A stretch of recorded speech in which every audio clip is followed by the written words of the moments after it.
thing. Yeah, the recording is okay. Yeah, welcome. This is the second talk in the series on spin geometry. Today's speaker is Lukas Schönlinner. Over to you, Lukas. Yeah, thanks again for the introduction. So I prepared a small recap from last week. So we talked about Clifford algebras, which is in our case defined in this particular way. So just take the tensor algebra of V and then divide out this particular relation here. And in formulas, this says that so for any vector in V, its product with itself is just the norm of V and squared and the minus of it.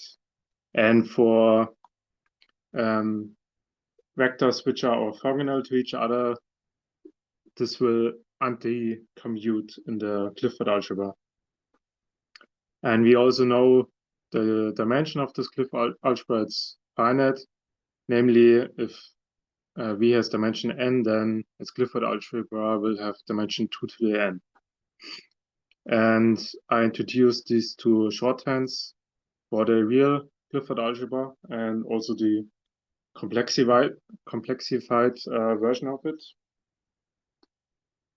And we also talked about classification of the complex Clifford algebras, which will be important today. So in the even dimensional case, here this is isomorphic as an algebra to the matrices in dimension 2k. And in the odd dimensional case, it's twice that. So it's this. And then we talked about dirac-bundles, which is just a Hermitian vector bundle. And we have some structure on it. Namely, first we have a Clifford module, which tells us how to Clifford multiply vectors to the two elements in this vector bundle S. And we also have a compatible metric connection. So metric connection here means that it's compatible with the metric, and we also have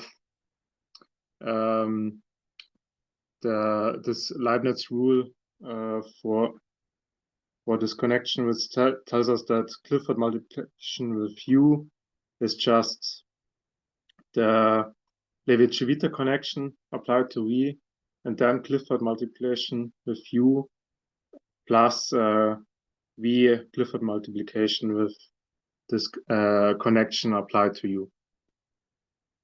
And in this general setting, we can define then a Dirac operator, which is locally just given by that. So we take an off-normal frame. These are these EIs here.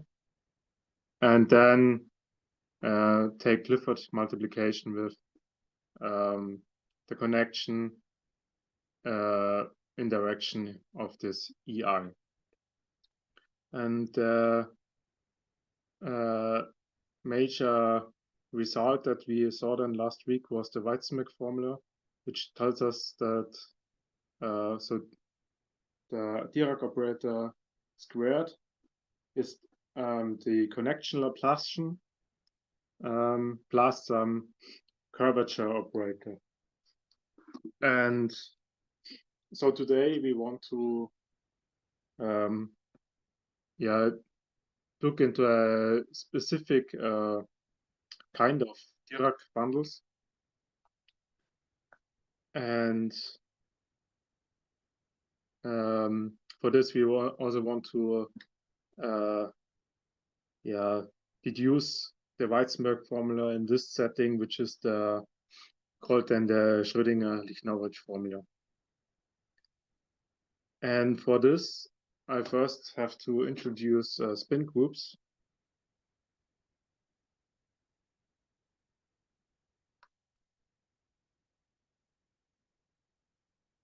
So what is this? The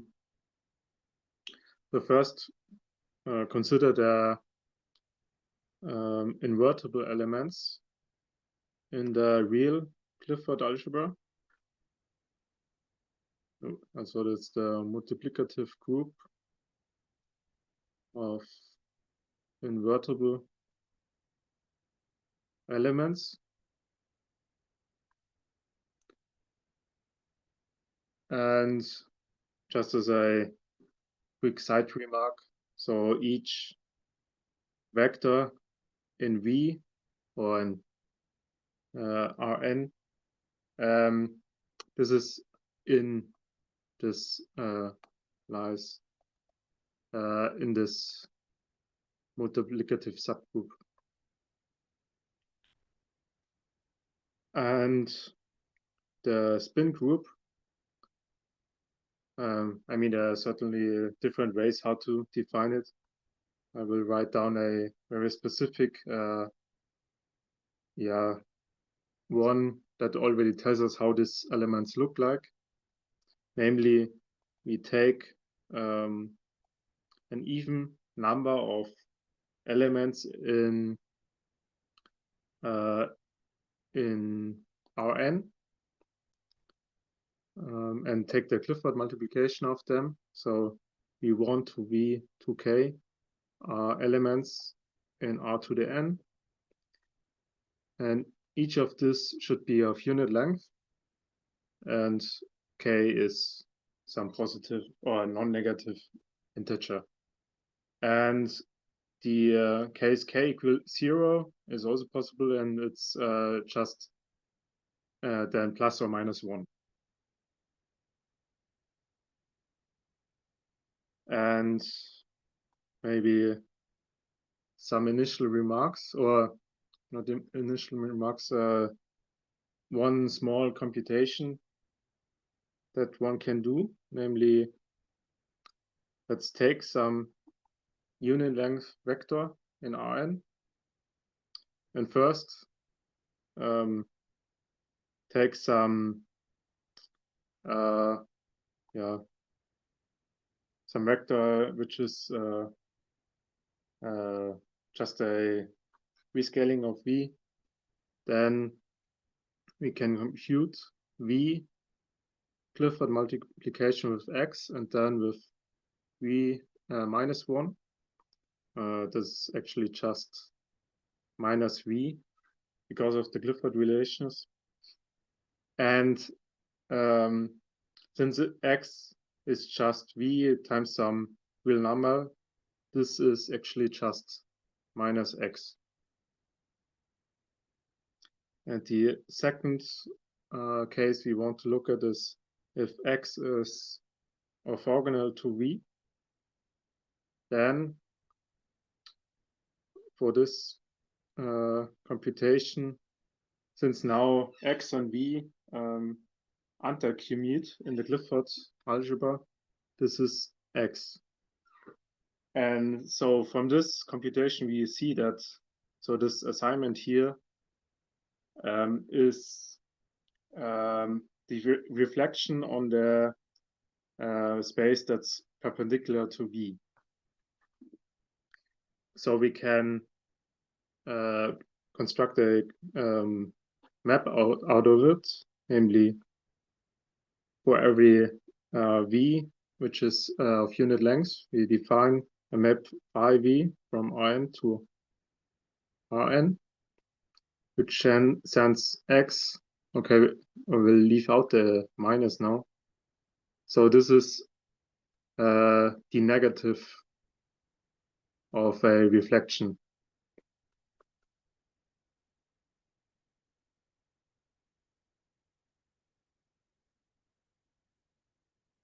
At this hyperplane, which is perpendicular to V. And this actually extends to a group homomorphism.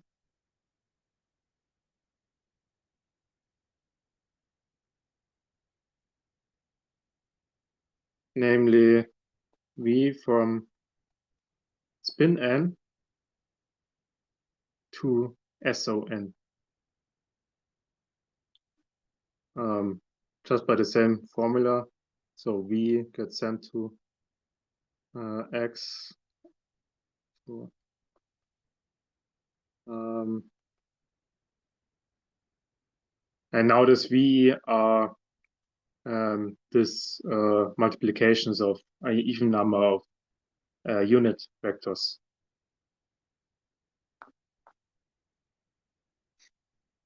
And this is called the spin, or the adjoint representation of spin.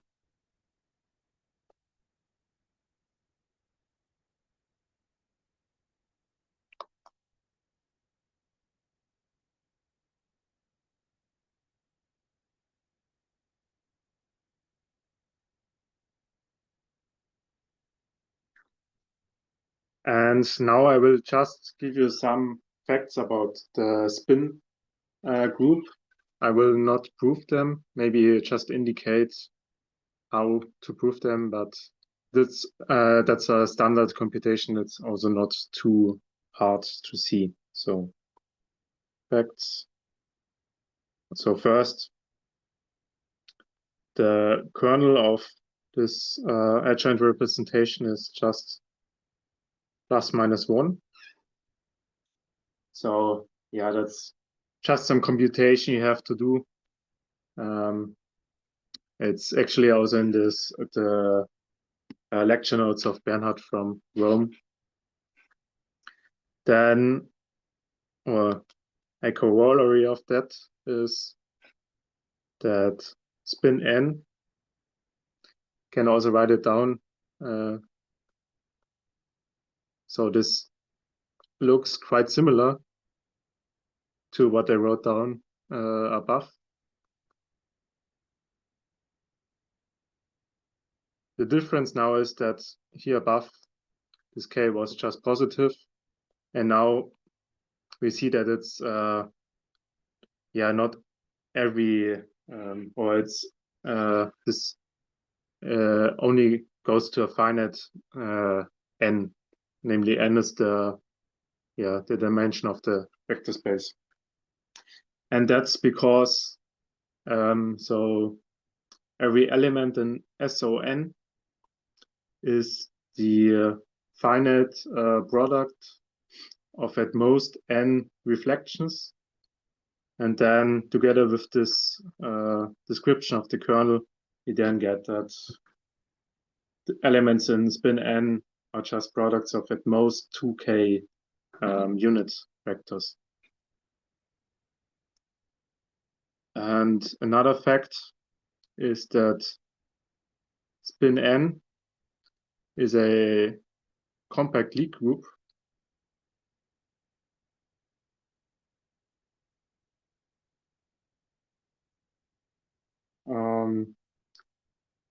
Yeah, and the last thing I wanted to say is actually not the last thing. The next thing is that the map phi is a twofold covering.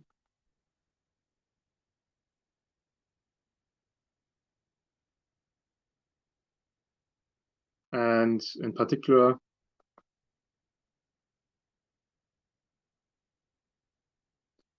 this implies that the dimension of spin n as Lie group is n times n minus 1 over 2. I mean, it's the same as SON. And also what we know is that spin n is connected for n at least 2 and is actually simply connected for n at least 3. So for n at least 3, this also implies that's the universal covering map of SON. Yeah, this you can show by using let's write it down. So from this first fact, we get a short exact sequence. Here's the kernel, so 2 to spin n to SON. And then you can look at the long exact sequence and the homotopy groups, and then it's a standard algebra argument, which you can use then this last point that spin n is connected or simply connected. And maybe let's look at the low dimensional spin groups, namely spin 1 is actually just set 2, because actually SO1 is just the 1, because on the real line, I mean, orientation preserving rotation is only the identity. So this is just a constant map. And spin 2, let's write down again what this is V1 times V2, where V1 and V2 are in S1, sitting in R2. And this is in the Clifford algebra and dimension 2, which we saw last week is the same as the quaternions. So now we can use this identification and do computations in the quaternions. I mean, this was given by the first unit vector gets sent to I, and the second one gets sent to J. And implicitly, E1, E2 gets sent to K.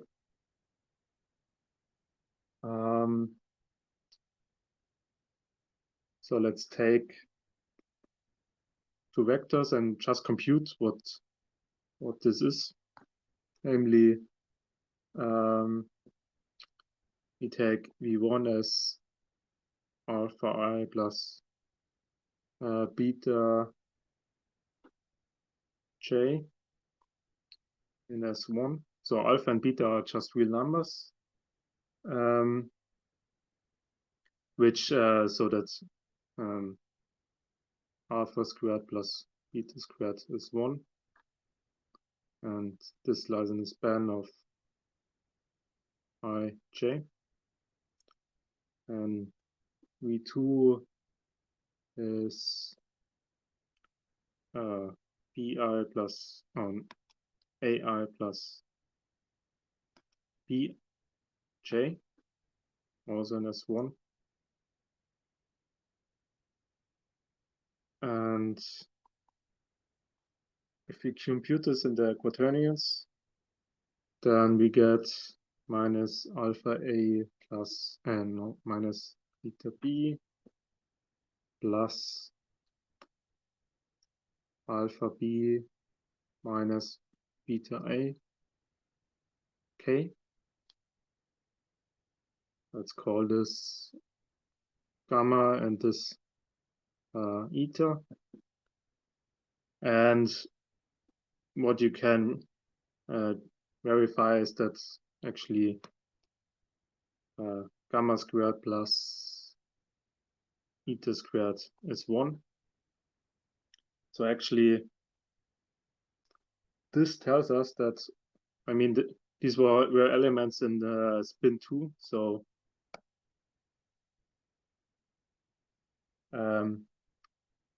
and they lie again in the S1. So this is actually S1. which we think of in the span of 1 and k.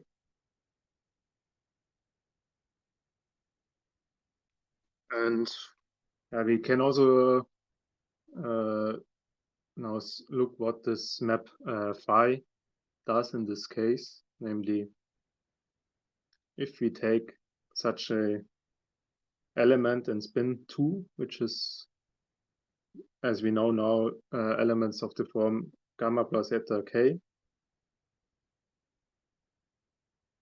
and take any element in R2, which we see as subspace of R2 of the coherence, then phi in the direction of gamma plus eta k applied to xi plus yj. I mean, we know the commutation rules in the quaternions, so in the end you get gamma plus eta k squared times xi plus yj. So what this easy computation tells us is that phi from S1 to S1 is just the squaring map, which sends z to z squared. So, and this low dimension is actually nothing strange. It's very explicit.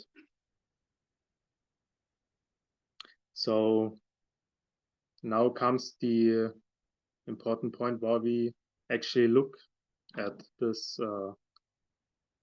spin group. Namely, now we want to construct from a Clifford module a Clifford bundle.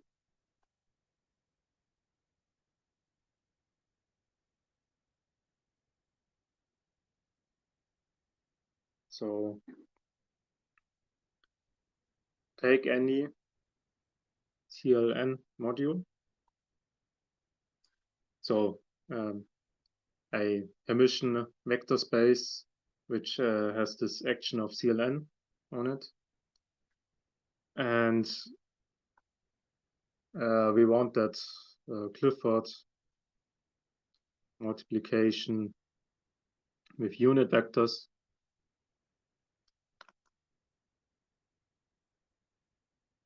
in Rn should be an isometry.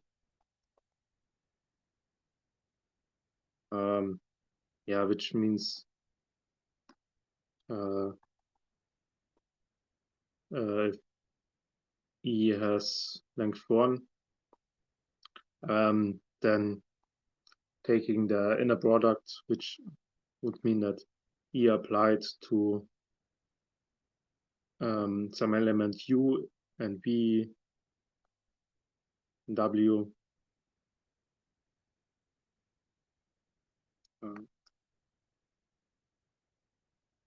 this should be UV. And that's actually not really a restriction, because one can one always gets such a invariant metric, because you can take any Hermitian metric on W and then just average over the spin group. So just take this as granted that we have such a metric, and the goal now will be wants to construct a CLTM module bundle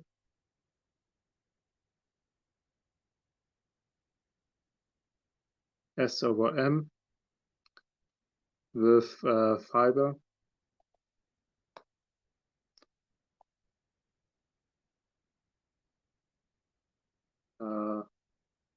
should be isometric to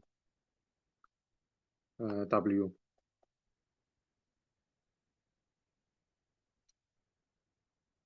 And I mean, as a spoiler, this will not always be possible on any manifold.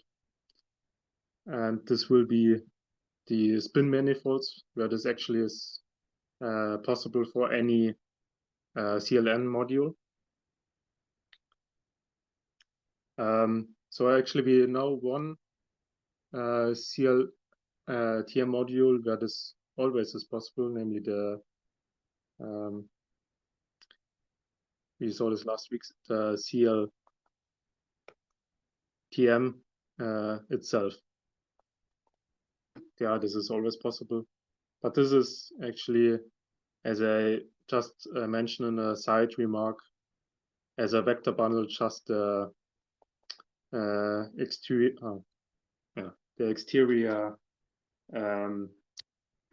exterior algebra of M. So that's just a side remark. So the setting that we want to talk about is we take a oriented Riemannian manifold. Oriented here is important because we want to talk about the transition maps which are have image in the symmetric orthogonal group, because then we can use this covering to do some constructions. So that's why here this oriented pops up. But actually there are not other restrictions to M. So it could be any manifold, compact or non-compact, and it can also have boundaries or even corners. So this is a local construction where we do not have any more restrictions, or at least now. And we want to construct this. Okay, there are different ways how to do this. We want to do this now by looking at transition maps. And from transition maps, we can actually get back a vector bundle. So transition maps encode all the details of a vector bundle. And so we choose some trivialization covering.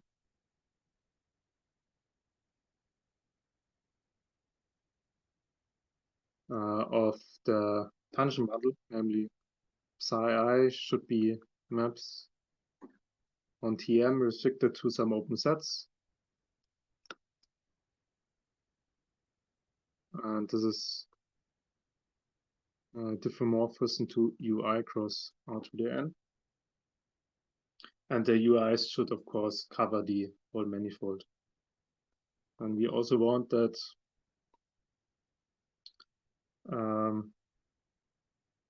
psi ji, so the transition maps, go from the intersection to SON. So that's where we use that the manifold is oriented.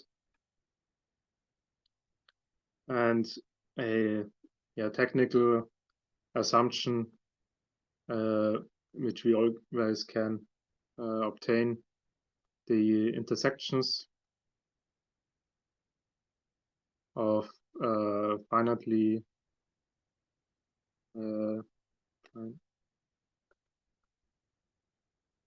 many of these UIs is either empty or contractible.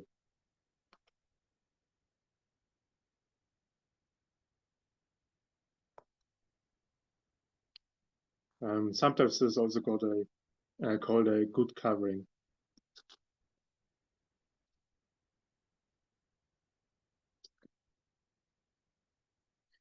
So to describe this vector bundle that we want to construct, we need to find maps, need to find transition maps.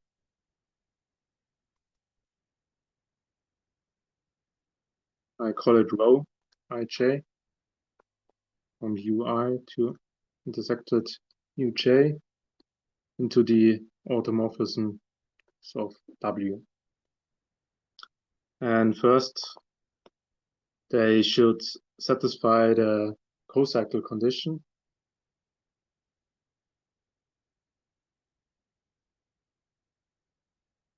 Without this, it wouldn't be wouldn't leave us a vector bundle. But it's, I mean, that tells us that going from the covering I to j and then j to k should be the same as going directly from I to k. In formula, this looked like this.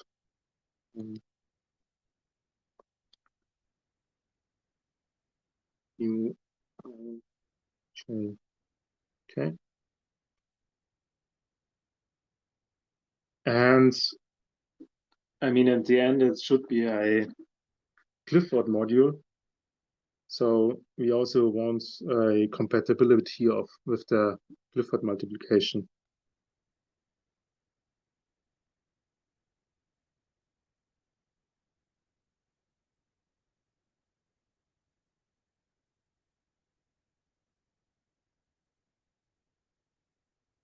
So, I mean,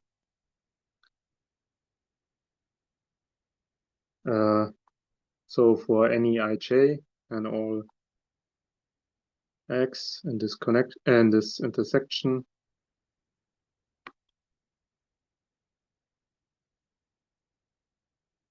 and all vectors in Rn, and all w in the vector space. So what we want is, so we have Clifford multiplication on Rn, and then we want to map it in a different chart using the transition maps. So rho ji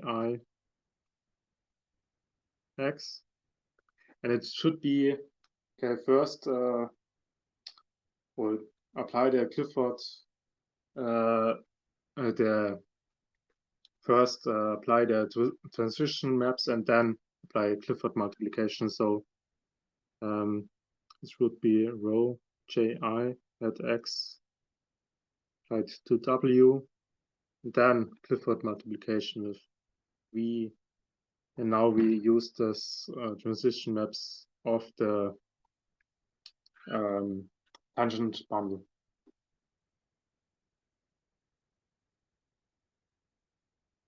And okay, so these two things we need. So we have to see how we actually define this rho ji's. And here we now use the this covering of the special orthogonal group. So let's take some points in the intersection and some psi and spin n. It should be a lift of the psi ji at x. So this is an element in SON. Okay, there are two choices since the kernel of this map here phi is plus minus 1. So for now, just take one choice of it and set rho ji x applied to w to psi Clifford multiplication with w. Yeah.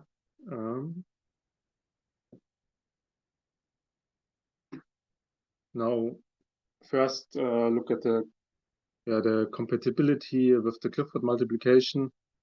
So then we have psi ji, the x v applies to rho ji x but to w. So psi ji we can write as phi applied to psi. So this is nothing else than psi Clifford multiplication with v, Clifford multiplication with psi inverse. And that we applied to rho ji, which was just psi applied to w. Okay, I mean, that's quite obviously psi times v times w, which is rho ji x v times w. So that's quite easy. Okay, that was now at every point. Now we want to have this on the whole intersection of ui and uj. I mean, here we just use carrying theory, namely we have this maps psi ji to SON. It is covering, and here we get a map rho ji. And yeah, there are basically two choices, and here actually we use that this intersection here is contractible. And okay, the spin group, I mean, it sits in CLN, and that's yeah, we have this the representation of on W. So we actually have now map into the automorphisms of W. And now let's look at the co-cycle condition. I mean, the co-cycle condition would mean that, so this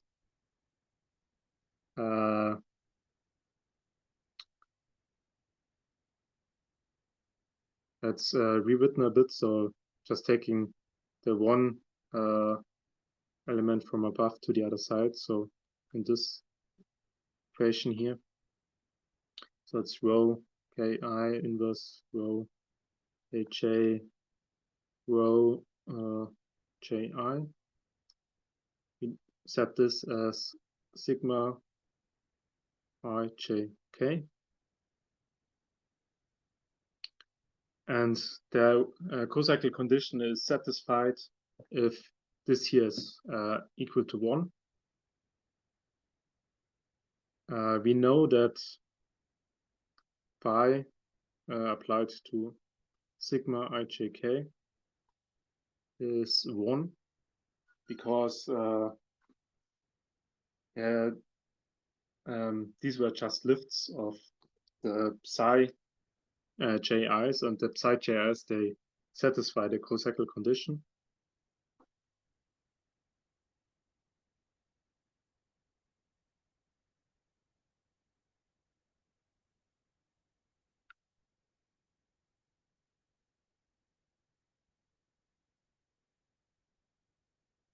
So, and since the kernel was plus minus 1 of phi, the image of psi ik, so psi sigma ijk, I mean that's a map from ui intersected uj intersected uk spin n. This image under phi lies in set mod 2, which was the kernel of phi.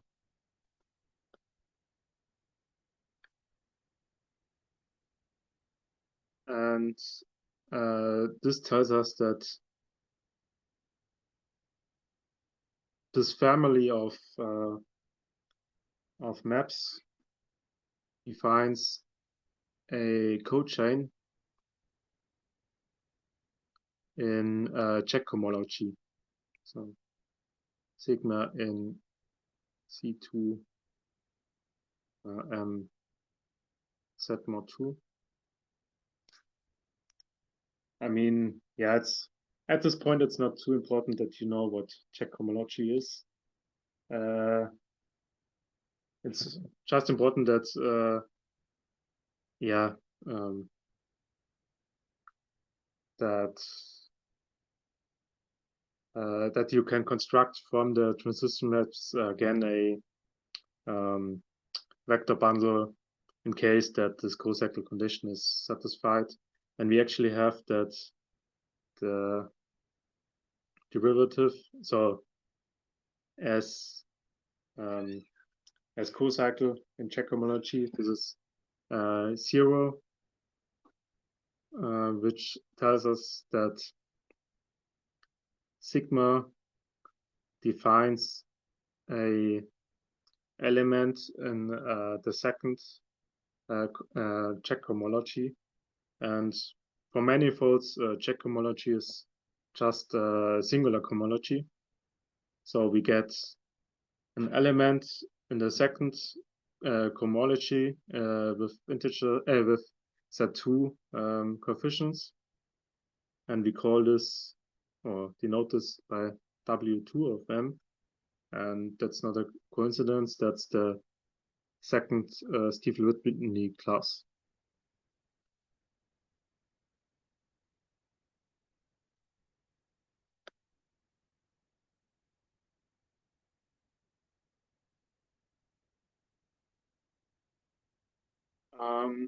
Okay.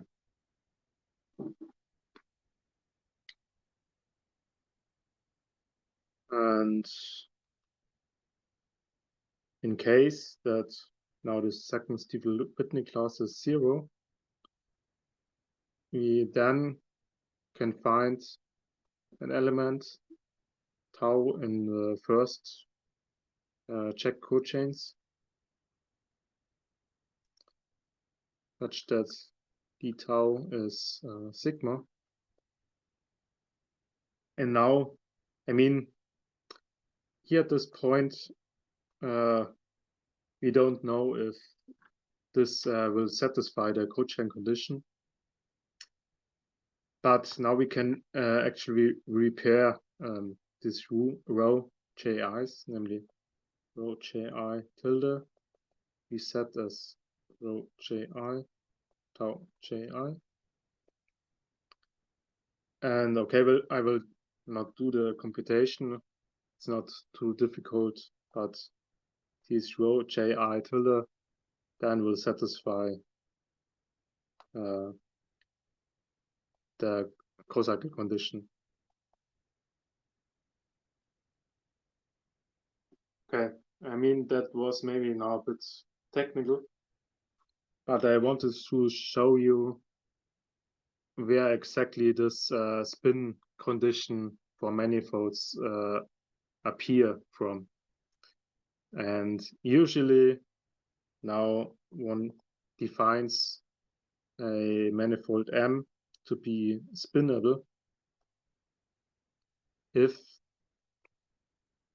the second Stiefel-Whitney class vanishes, and since we assumed that M is oriented, this is actually equivalent to this first Stiefel-Whitney class to be vanishing. So you can say now a manifold M is spinable or is spin if the first and the second Stiefel-Whitney class vanishes. And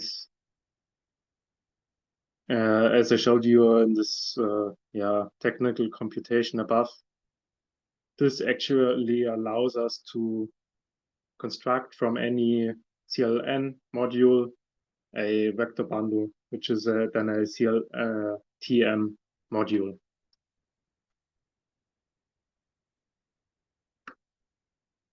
And a spin structure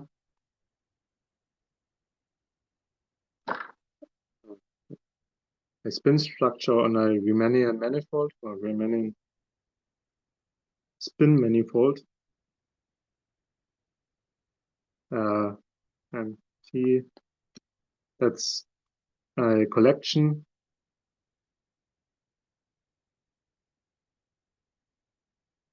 of these coverings. So UI, then we have the trivializations of the tangent bundle and the transition maps of this CLTM module. So yeah, these are the lifts of psi ji satisfying the co-cycle condition. Here, this is an orthogonal orientation preserving local trivialization.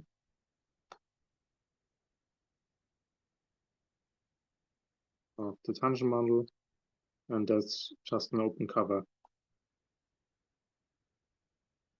And I mean, there are different ways to define spin structures. One other would be, will not go into details here, but that would be a, so if we look at the principal SO bundle of M, then a spin structure would be a principal spin bundle, which is a two-fold covering of SO of the SO principal bundle, which is compatible with the Clifford relations.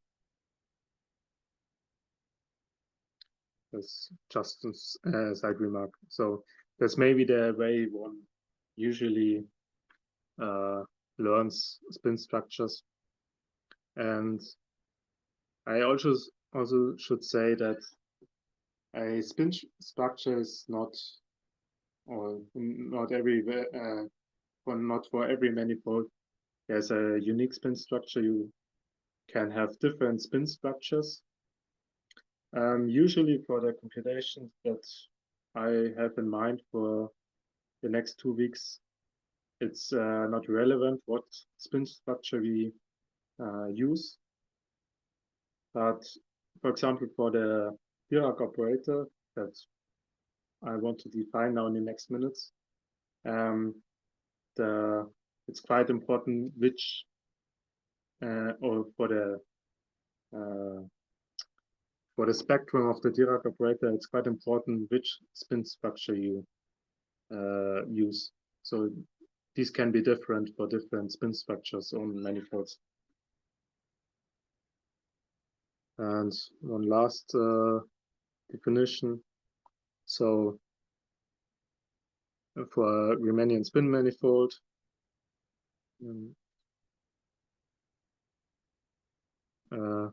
W a Clifford module, CLN module. We call this vector bundle that we constructed above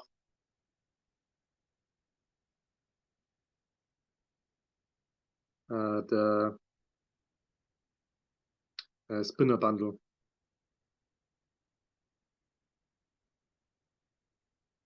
Associated with W.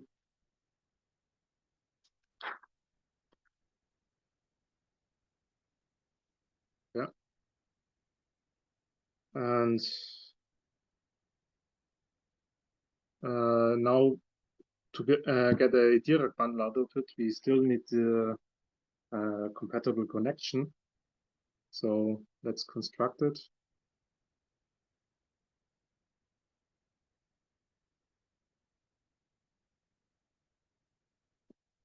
And we want to do this in a very particular, very easy environment. So let's make life easy and take a trivialization of the tangent bundle U times Rn, and this is a trivialization of the spin bundle as above.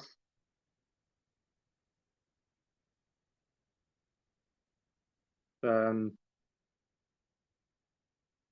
we take the standard orthonormal frame of U times Rn, so of this trivialization chart. And then I want to consider the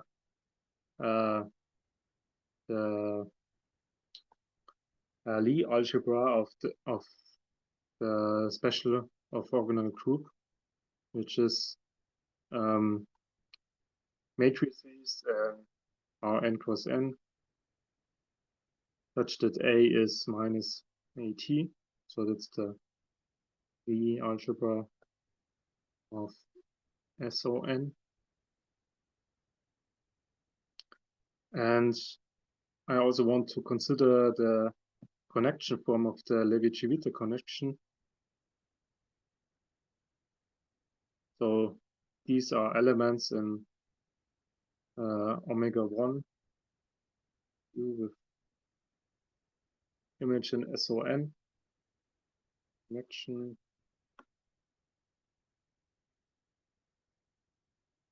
of Abla TM. So with respect to this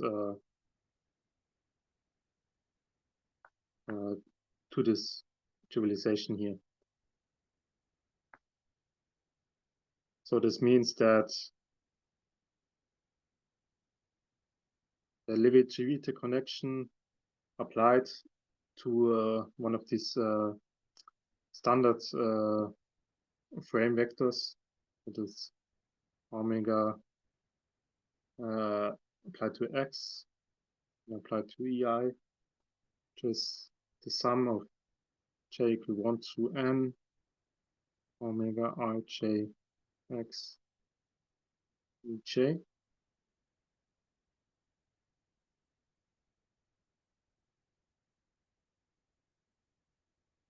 I mean, then for general sections, you just get this by using the Leibniz rule, and then get this for every tangent or sections to the tangent bundle. And then we define the spin connection in the following way. So W in C infinity U W be a constant section.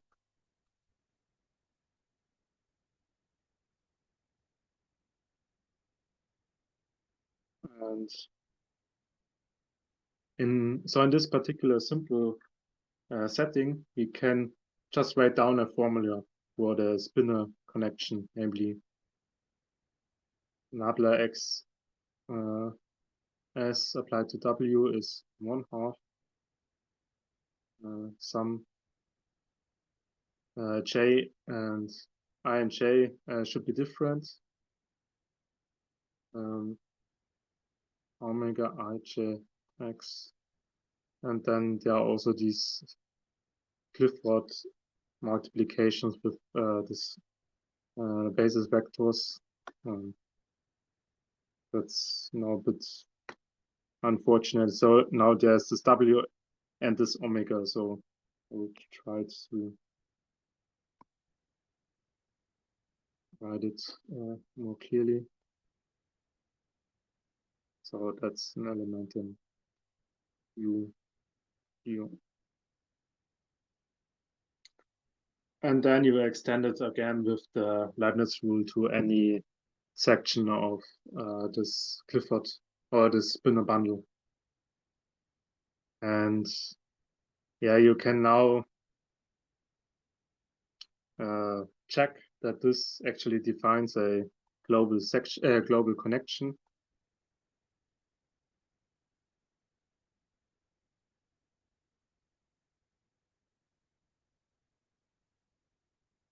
On S,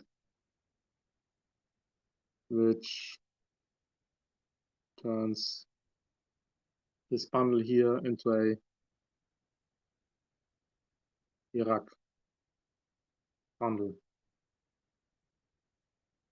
So dirac-bundle meant that this connection is compatible with the Hermitian metric and also compatible with Clifford multiplication. And we call this the spinor connection.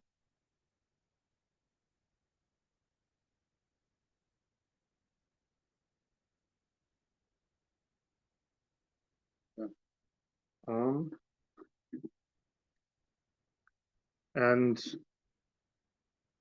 yeah, since this is a Dirac bundle, now we can write down the Dirac operator associated to it. And we also have then a Weitzenböck formula, which in this particular setting is also called the Schrödinger-Lichnerowicz formula.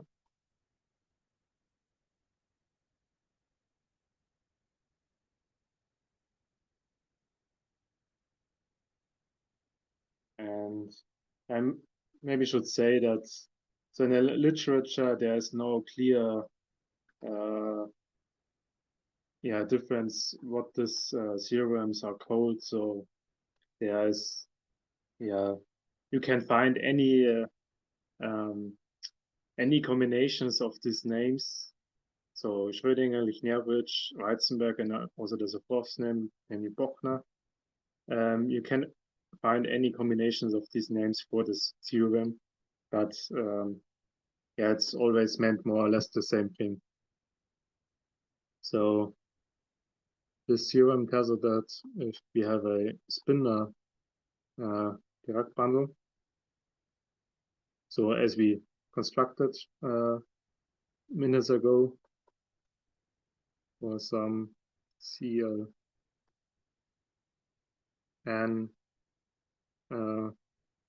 module W, then the corresponding Dirac operator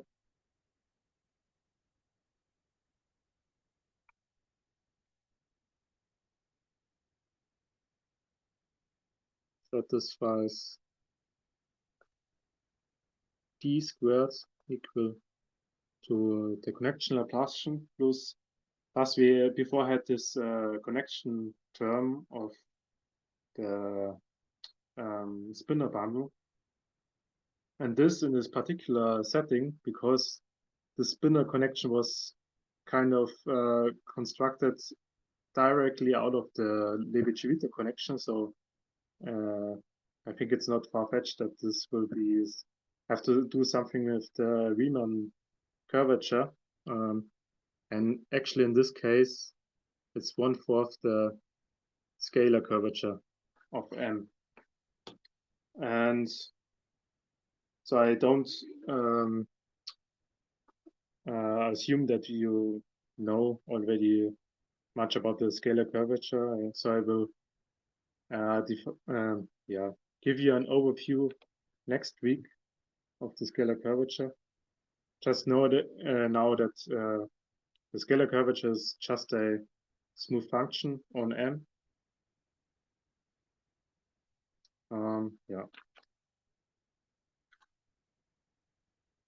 And it's twice the trace of the Riemann curvature tensor. And there's one more construction that's also important for the next 2 weeks. Namely, we can also twist the spinor bundle, and this leads to the so-called twisted spinor bundles.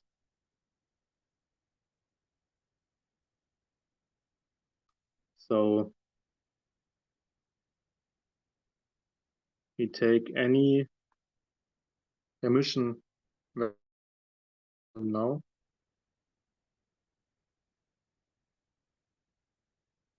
on M.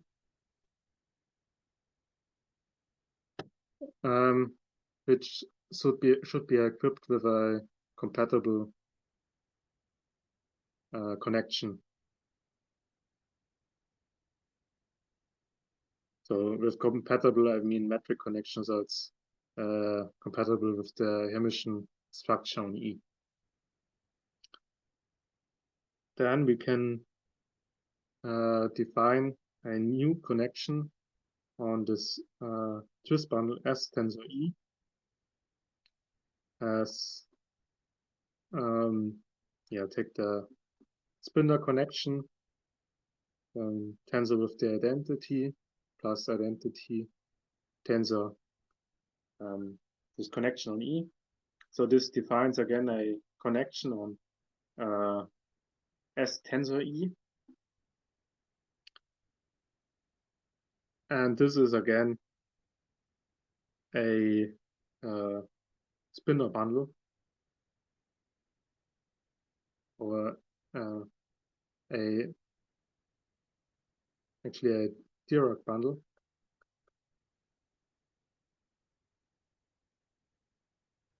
And now,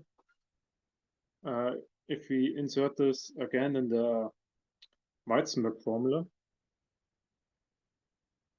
then so with DE I will denote the Dirac operator associated with this twist bundle. So DE squared will be the connection Laplacian plus, so we have the connection term from the spinner bundle, which is 1/4 the scalar curvature of G.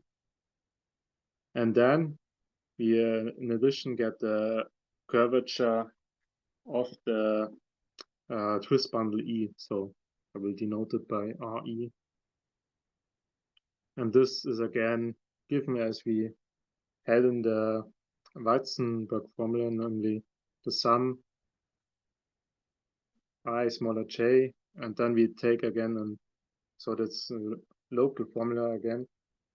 We again take a local of a normal frame, EIJ, and then take the Riemann curvature operator. Riemann operator. No, sorry. The curvature operator, not the Riemann curvature, but the curvature operator of this twist bundle. And insert EI and EJ. Okay. So yeah, probably it's better to stop here. I wanted also to talk about the Atiyah-Singer index theorem, but I can also do this next week. So this would take, I think, at least 15 to 20 minutes or so. So yeah, let's stop here. I think I talked for an hour now. Yeah, it was a nice talk. Is there any question for Lukas?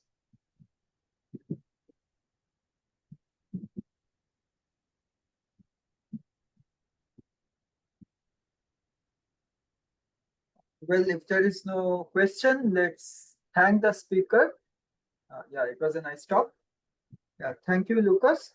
So let's meet next week. I'm not sure about the date. I guess it's on 22nd, Wednesday.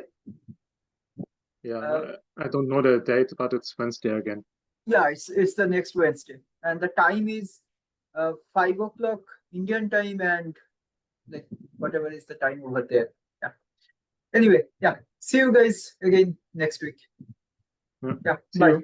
Yeah.